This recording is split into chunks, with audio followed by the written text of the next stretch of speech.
What if everything you've heard about the third eye was incomplete? It's not a symbol. It's not a theory.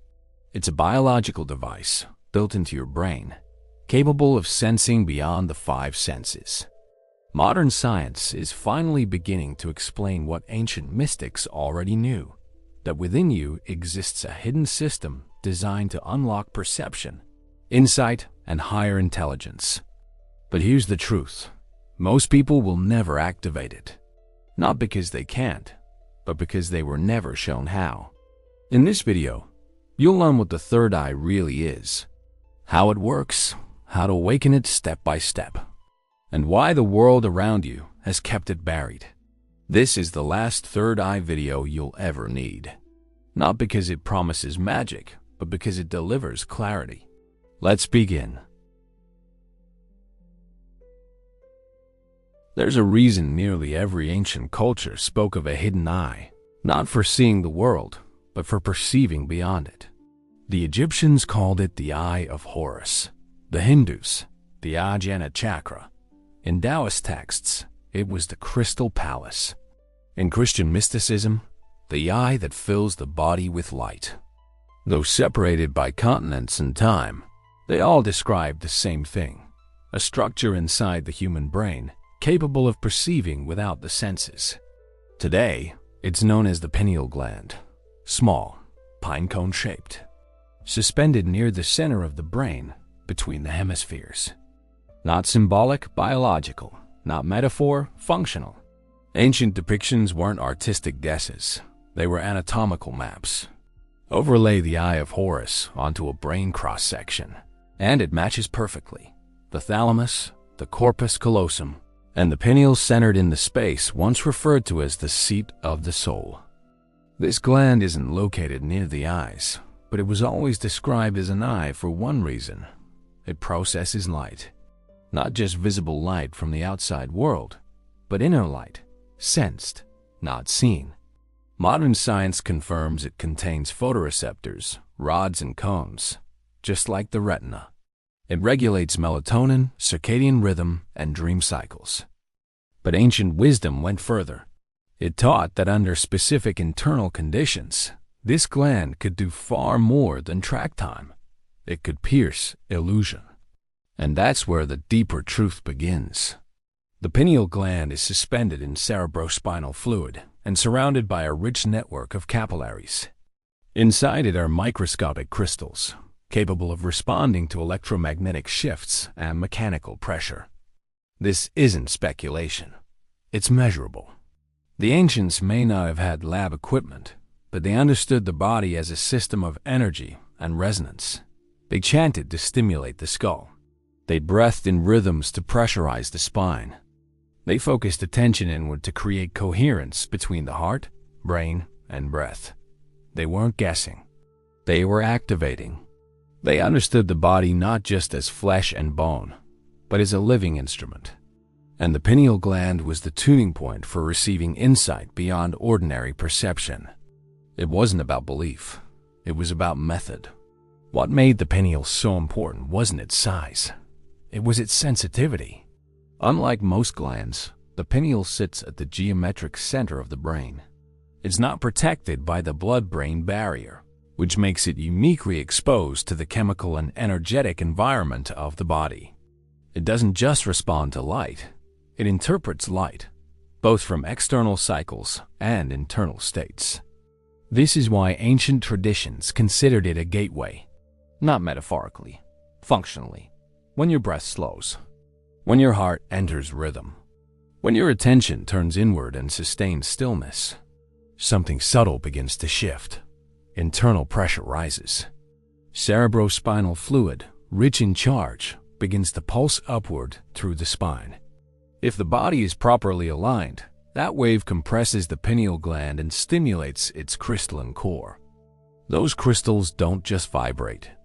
They emit an electromagnetic field. In that moment, the pineal becomes more than a regulator of sleep.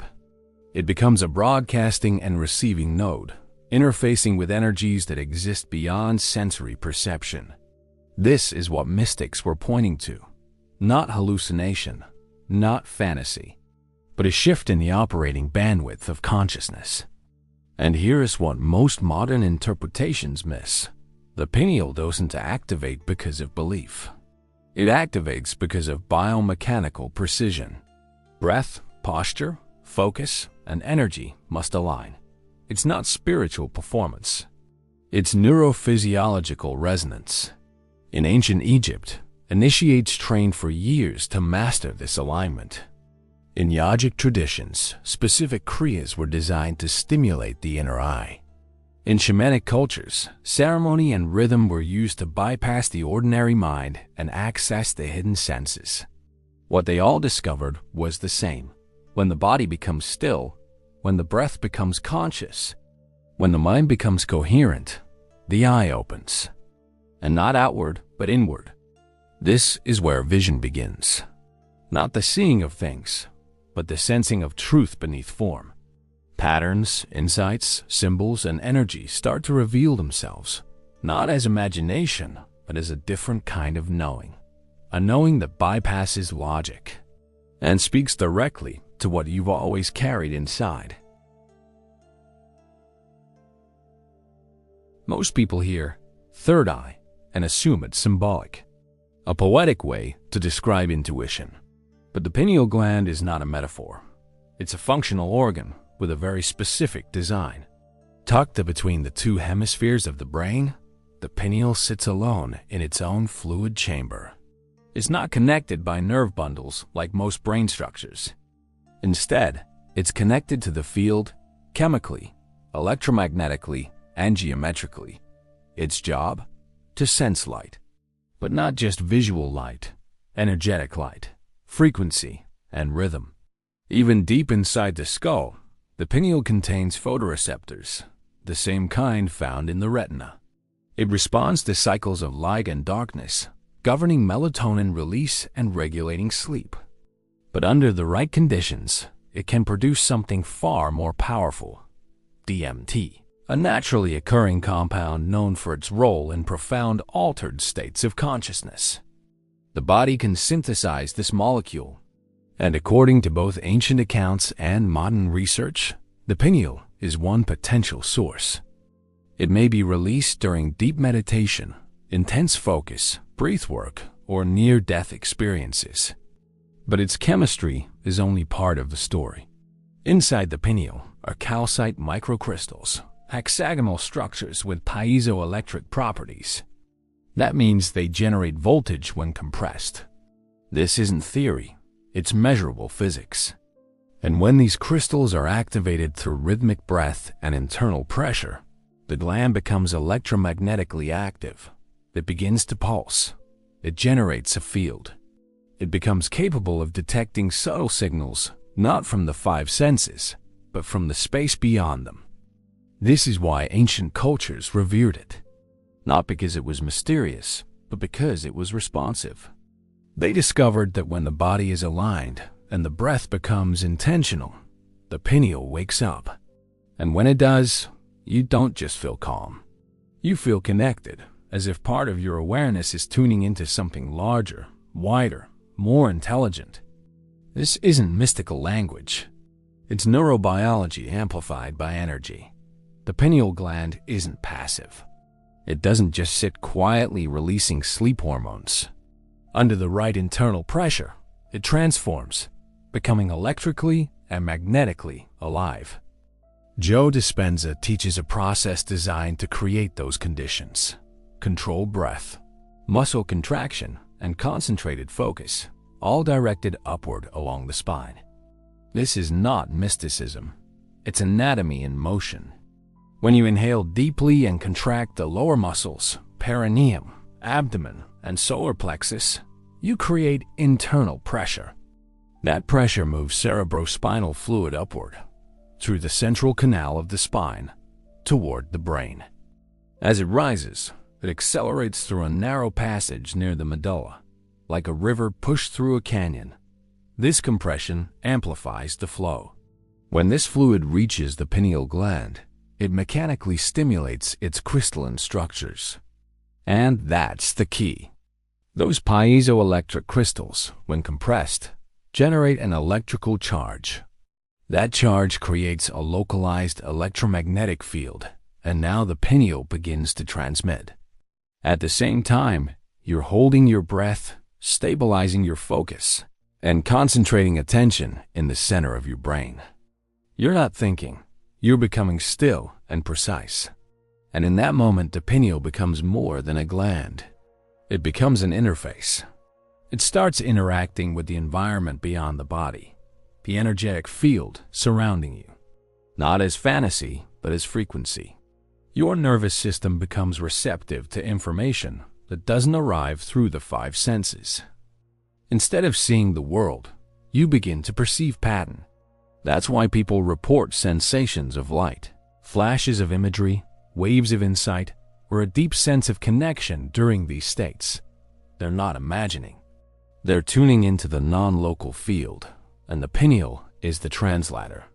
But here's what makes this process reliable. It's not based on belief. It's based on physiology. Anyone with breath, focus, and stillness can begin to train this response. And over time, the pineal remembers. The body begins to recognize the state. What was once rare becomes repeatable. Activation is not about trying harder. It's about building a system inside yourself that becomes capable of receiving what's always been there. The pineal gland may be the receiver, but the signal it picks up is built by your entire body. Most people think of the third eye as a button in the forehead, something to focus on or imagine. But the truth is far more powerful. Your body is not just spiritual, it's technological. A system of pressure, flow, charge, and rhythm. And when all systems align, the pineal doesn't just activate, it becomes inevitable. It starts with posture. The spine is not just support. It's the main conduit for cerebrospinal fluid and the central channel for electrical flow. When it's straight, breath can move freely, and internal pressure rises efficiently toward the brain. When it's slouched, energy diffuses. The signal weakens. Alignment isn't aesthetic, it's functional. Now consider the musculature. The contraction of the perineum, lower abdomen, and diaphragm isn't just tension. It's a pump, drawing energy upward. These contractions build pressure in the core, which sends fluid up the spine when paired with breath. That fluid isn't symbolic, it's charged. It becomes the carrier of electrical potential. Next, the breath. Every inhale creates movement, not just of air, but of charge. The lungs compress and expand the thoracic cavity, generating subtle electromagnetic pulses. When timed with muscular contraction and spinal alignment, breath becomes the voltage generator of your internal system. This triad, posture, breath, and contraction, is the mechanical side. But without rhythm and coherence, it's incomplete. That's where the heart comes in.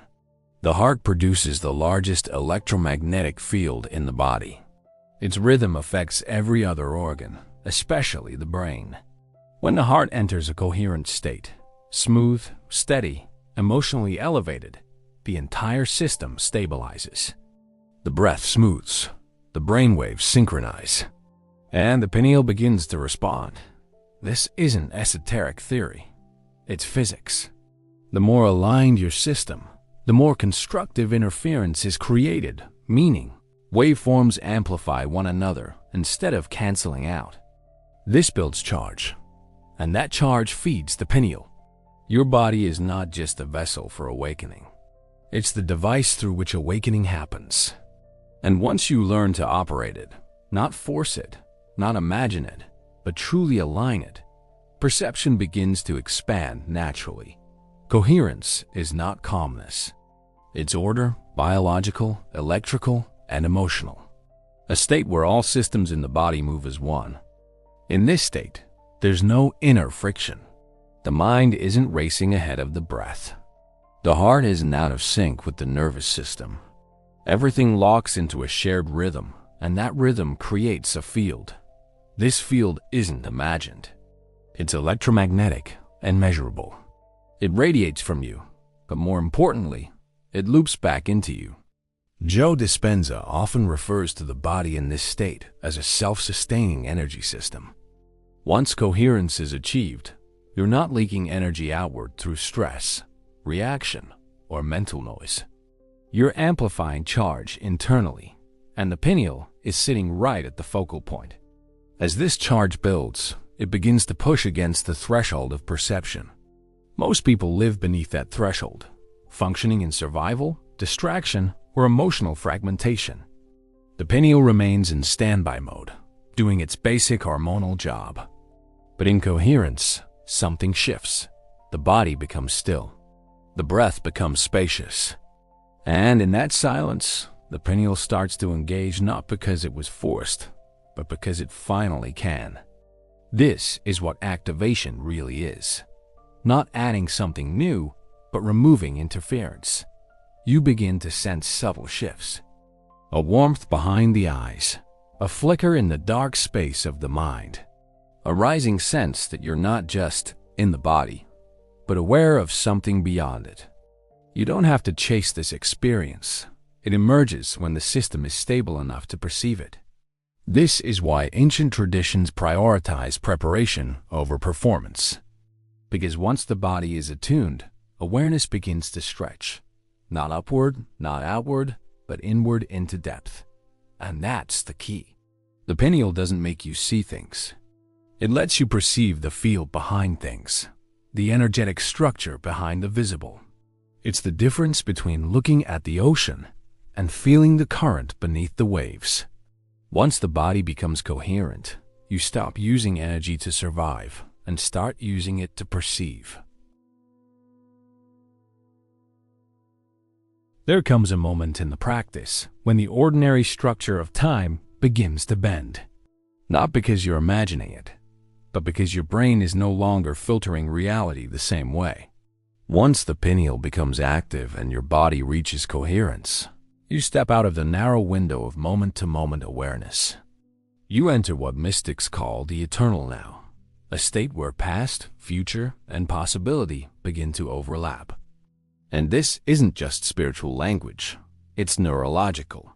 In normal waking states, the brain relies heavily on beta waves, rapid frequencies designed for attention, task execution, and prediction. But in deep coherence, those beta rhythms give way to gamma waves, high-frequency patterns associated with insight, unity, and nonlinear integration. Gamma doesn't process in sequence. It downloads in totality. This is why people report moments where an entire idea arrives all at once. Not a thought, but a knowing. Not a sentence, but a silent transmission that bypasses logic and unfolds across multiple dimensions of awareness. This is what the pineal opens you to. It's not a new sense, it's a different mode of access. You're not using eyes to observe, ears to hear, or memory to calculate. You're accessing the field directly, the underlying informational structure that reality emerges from. In that state, time behaves differently. You might find yourself slipping out of chronological awareness. 15 minutes passes like 5. Or you experience a single breath that feels infinite. Linear thinking collapses, not into confusion, but into wholeness. You don't just feel more aware, you feel unstuck. And from that unstuckness, a new form of perception begins to unfold, one not bound by logic or order, but driven by resonance. That's why you may receive flashes of a potential future, or revisit a childhood memory with emotional detail that seems more alive than when it happened. You're not reliving. You're re-accessing the energetic imprint. This is what it means to see beyond time. Not to leave this world, but to expand your position within it. Accessing the field is only the beginning. The real transformation comes when you learn to stay open without getting lost. Many describe powerful moments during activation, sudden insight, emotion rising from nowhere, a clear vision of something that hasn't happened yet, but feels inevitable. It's not imagination. It's your system tuning into information outside the sequence of time. These moments feel like downloads, Entire ideas arising fully formed, too complex for language, yet instantly understood. You don't think them, you receive them. And yet, here's the paradox. The more you perceive beyond time, the more grounded you must become.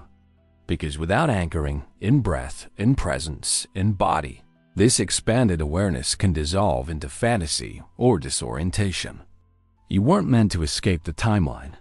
You were meant to see it clearly from the outside in. This is where the pineal teaches discernment. It doesn't flood you with visions. It offers what you're ready to integrate. And integration means staying steady while reality begins to reorganize around your frequency. You might find yourself feeling unspeakably calm, while others around you remain reactive.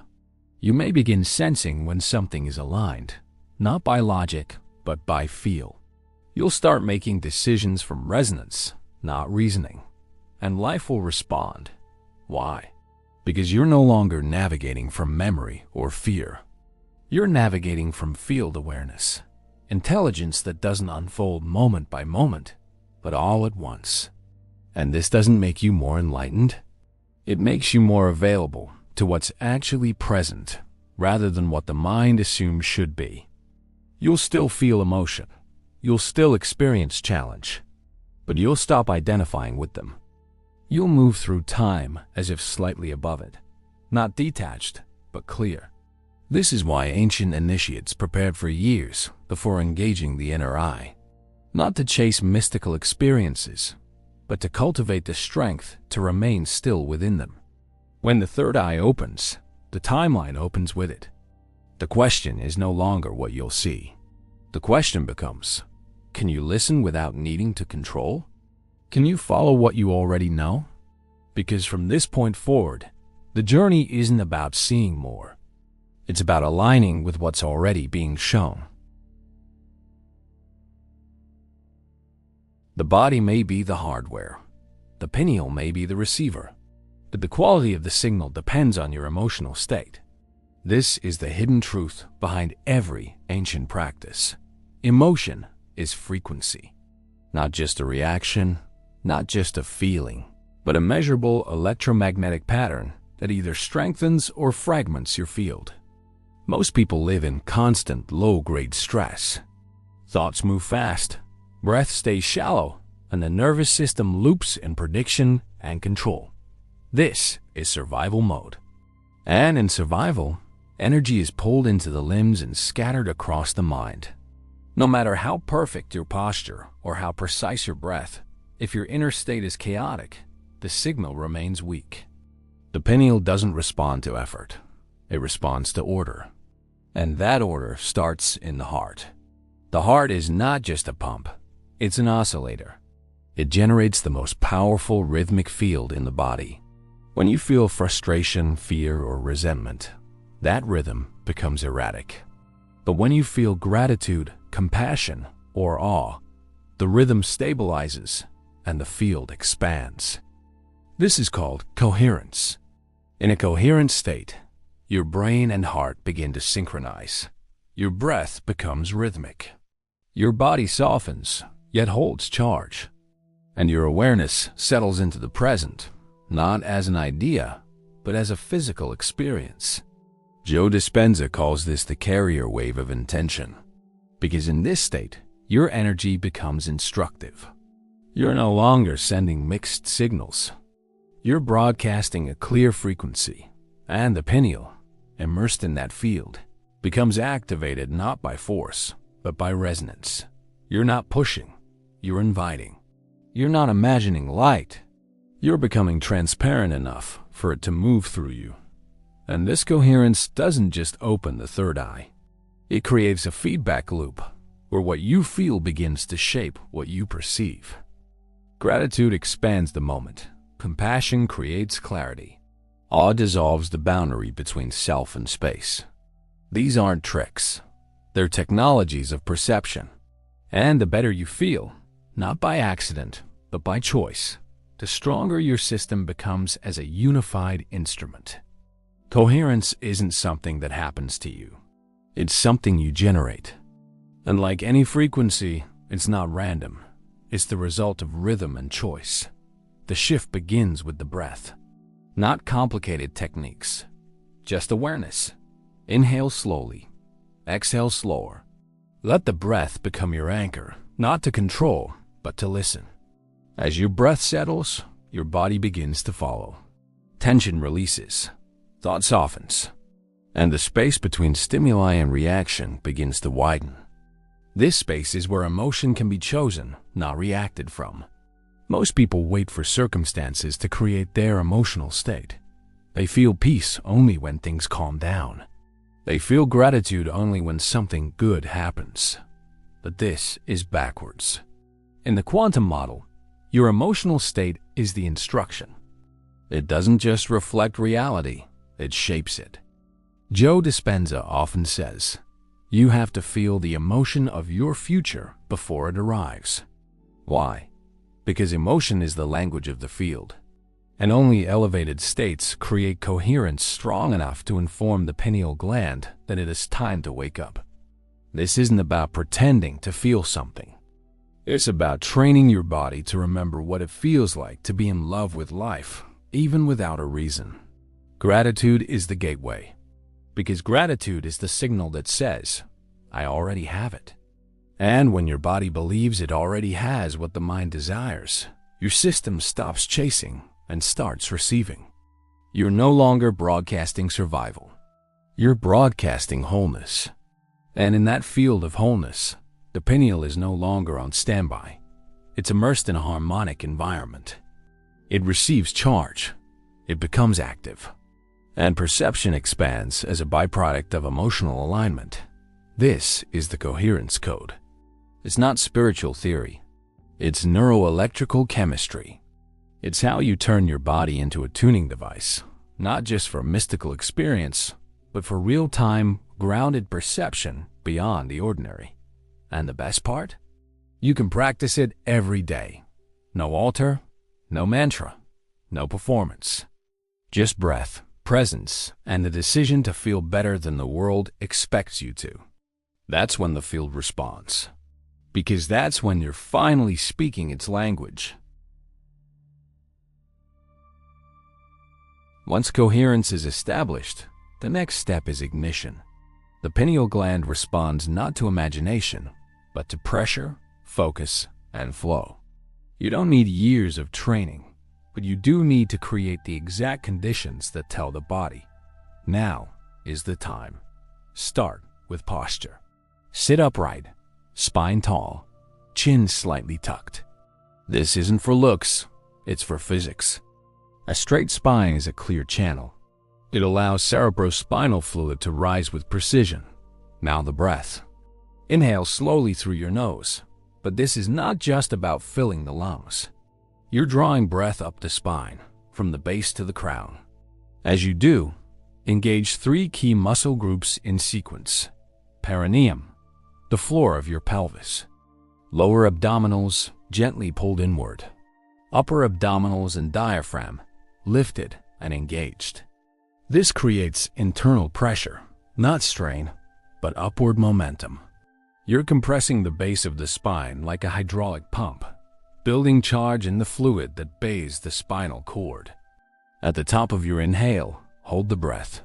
Don't clench. Don't collapse. Simply suspend it, as if freezing time. Now comes the key. Bring your attention to the center of your head. Not the forehead, not the crown. The center, where the pineal sits, surrounded by fluid and suspended in darkness. Don't visualize. Feel into that space, quietly, directly, precisely. You've built pressure below. You've created stillness above. And now, your nervous system enters a moment of focused suspension, where internal pressure, electromagnetic charge, and conscious attention converge. This is where the pineal begins to respond. Some people feel tingling in the skull, a light flicker behind closed eyes, a sudden inner brightness. These aren't goals. They're feedback. The real signal is subtle, a shift in awareness, a sensation that something has switched on. You've completed the circuit, not just biologically, but consciously. And in this stillness, a door begins to open. Now, the release. Exhale slowly through the nose or mouth, but stay engaged. This isn't a collapse. It's a controlled, conscious drop. Let the breath leave your body, but keep your awareness centered. Don't scatter. Don't drift. Hold the posture. Hold the presence. The work doesn't end with the breath. It continues with the field you've just generated.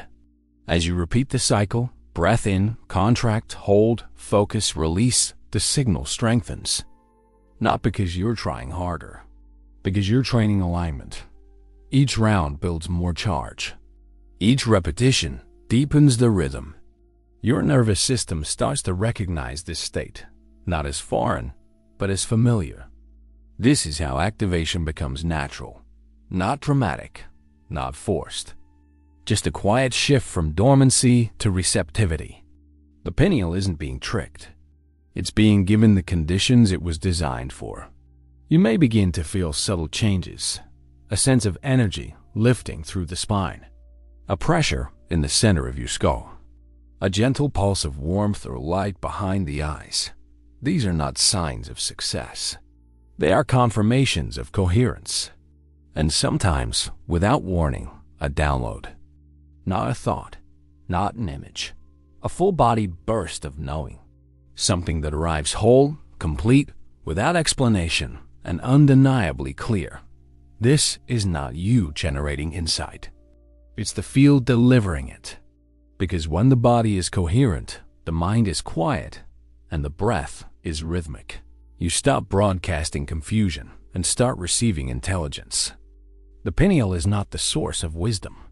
It's the lens that makes wisdom perceivable. That's why consistency matters more than intensity. This is a practice. Each round wires your system to trust stillness, to generate charge, to listen inward instead of chase outward. Eventually, you'll notice that activation begins without effort. You sit, you breathe, and the system clicks into place. Not because you forced anything, but because you've remembered how to open. When the third eye opens, the world doesn't suddenly look different, you do. The shift isn't visual, it's perceptual. You're not seeing new colors. You're interpreting reality through a new lens, one not limited to the five senses, memory, or fear. Thoughts still arise, but they no longer grip you. Emotions still move, but they don't dictate your reactions. You begin to notice a silent space between what happens and how you respond. And in that space, something deeper emerges. A clarity, a quiet confidence, a way of knowing that doesn't require explanation. This is one of the first signs of true activation. You stop asking, "What should I do?" and begin feeling, "This is what aligns." You're not thinking less. You're thinking from a different place. Less from history, more from resonance. And the outer world begins to reflect it. You start to notice patterns. Not coincidence, synchronicity. The right person calls. The right message shows up. The path unfolds one step ahead of where your mind expected it. It feels like flow, but it's not luck. It's field alignment, your internal frequency shaping what becomes visible. And in that space, emotion changes texture. You don't just feel good. You feel whole. Not because everything's perfect, but because you're no longer fragmented. You're aware of multiple layers of reality at once. The moment, the meaning behind the moment, and the quiet intelligence weaving it all together. You may start sensing energy in people, the tone behind their words, the vibration of places, not to judge, but to navigate. And strangely, life gets simpler. You stop overthinking. You stop forcing. You begin to trust what moves through you, not as a voice, but as a direction you can't explain, yet no longer ignore. This is not spiritual performance. It's inner alignment expressing itself outwardly. You're not transcending life. You're finally living it fully present, intuitive, and aware that something deeper has always been guiding you from within. The most profound change isn't what you see. It's what no longer controls you. You stop living from reaction. You stop outsourcing your authority. And without even trying, you begin to move from presence instead of protection. Thoughts arise, but they pass. Triggers appear, but they don't stick. The mind still speaks, but your choices are no longer shaped by fear, by doubt, or by needing to be seen. Something else has taken the driver's seat, awareness that doesn't identify with the story. This is what it means to operate from an open third eye. You're not floating. You're not detached. You're more grounded than ever, but anchored in something deeper than personality or memory. Decisions feel cleaner. Yes or no becomes intuitive. You feel energy where before you only saw options. And time changes too. You no longer chase it. You navigate it. Because when your inner system is clear, time stops being pressure and starts becoming placement. You sense what's ripe. You pause without guilt. You act without hesitation, not impulsively, but with clarity that doesn't require overthinking. And perhaps most importantly, you stop seeking. Not because you've arrived at some finish line, but because the part of you that was grasping has been replaced by the part that already knows. The need to prove dissolves. The urge to perform softens. And in its place is a quiet certainty, not loud, not showy, but unmistakable. That's when you begin to understand. The third eye isn't about visions. It's about integration. It's not just a door to insight. It's the lens through which you realize your life was already speaking to you all along. And now, you're finally listening. The third eye was never meant to be exclusive. You were born with the hardware. The signal is always available. So why do most people never activate it? Because their system isn't broken. It's blocked. Not by accident, by design. From an early age, your attention is trained to go outward. Grades, performance, approval, screens. You're rewarded for thinking fast, not feeling deeply. For following rules, not sensing truth. And by the time your body matures, your inner world has already been reprogrammed for distraction. Let's start with the most physical layer. Poor posture, tight muscles, shallow breathing. These aren't just comfort issues. They disrupt the natural flow of cerebrospinal fluid and oxygen. The spine compresses. The diaphragm stiffens. The nervous system stays in a subtle fight or flight mode. You might not feel stressed, but your body is not coherent.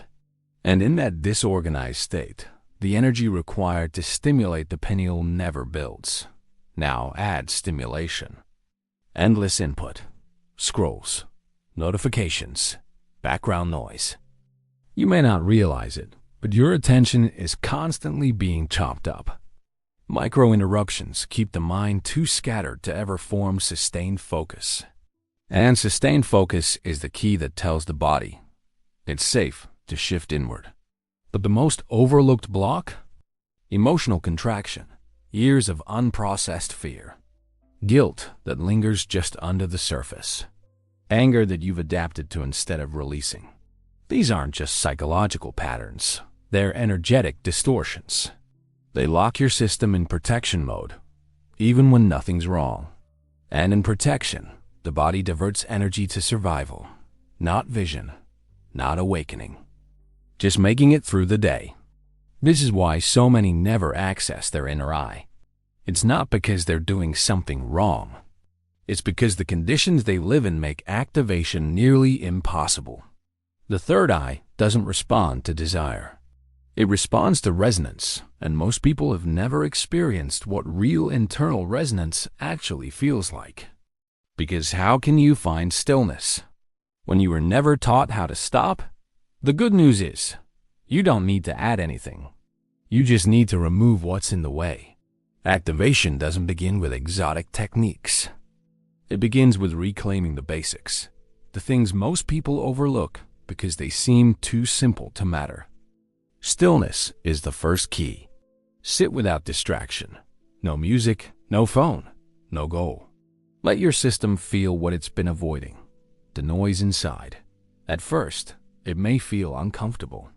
That's not failure, that's detox. You're not doing nothing. You're creating space for coherence to return. Next comes the breath. Inhale through the nose. Exhale slowly through the mouth, not as a technique, but as a recalibration. Breath is how the nervous system learns that it's safe to soften. And until the body feels safe, no deeper signal will get through. Then comes the choice of state. Most people wait for peace to arrive, but elevated emotion is not a reward. It's a tool. You don't feel gratitude because life is perfect. You feel it to stabilize your field, to remind your body what wholeness feels like. And when that feeling becomes familiar, the signal strengthens, the charge builds. The pineal gland begins to stir, not because you pushed, but because you became available. This is how you break the pattern, not with force, not with escapism, but with the steady, honest return to presence. Every time you sit in stillness, breathe with awareness, and choose a higher emotional frequency, you're untangling the noise of the world from the intelligence within. And over time, what once felt impossible becomes effortless. You won't need to wonder if the third eye is real. You'll feel its presence in your perception, in your timing, in the quiet alignment of your life. Because this wasn't about discovering something new. It was about removing what never belonged. The third eye isn't something you open. It's something that opens when you're ready to see. Not with your eyes, not with your mind, but with a presence that goes deeper than thought, deeper than identity, deeper than the story you've been telling yourself. You were born with this lens. You've already felt its pull in moments of stillness, synchronicity, intuition. You may have called it a hunch, a gut feeling, a dream that felt more real than life, but it was always the same signal. Now you know where it comes from. And more importantly, you know how to return to it. Not through effort, not through trying to force something open, but by aligning with what was always trying to reach you from within. Stillness is the gateway. Breath is the key. Emotion is the charge. And coherence is the signal that tells the system, you're safe, you're ready, you can remember now. This isn't magic. It's biology at its highest function. Consciousness made visible through a vessel that's finally in tune. The truth is, the pineal doesn't show you something new. It shows you what was already there, hidden beneath the noise. And once that clarity returns, you don't need visions to prove it. You'll see it in your peace, in your timing, in your ability to move through life without distortion. Because when the eye opens, you don't just observe reality. You begin to shape it from a place that's finally whole. If this transmission stirred something in you, leave a comment. Let others know they're not alone in remembering. And when you're ready, breathe in, feel center, and let the signal speak. You're not here to seek it anymore. You're here to live it.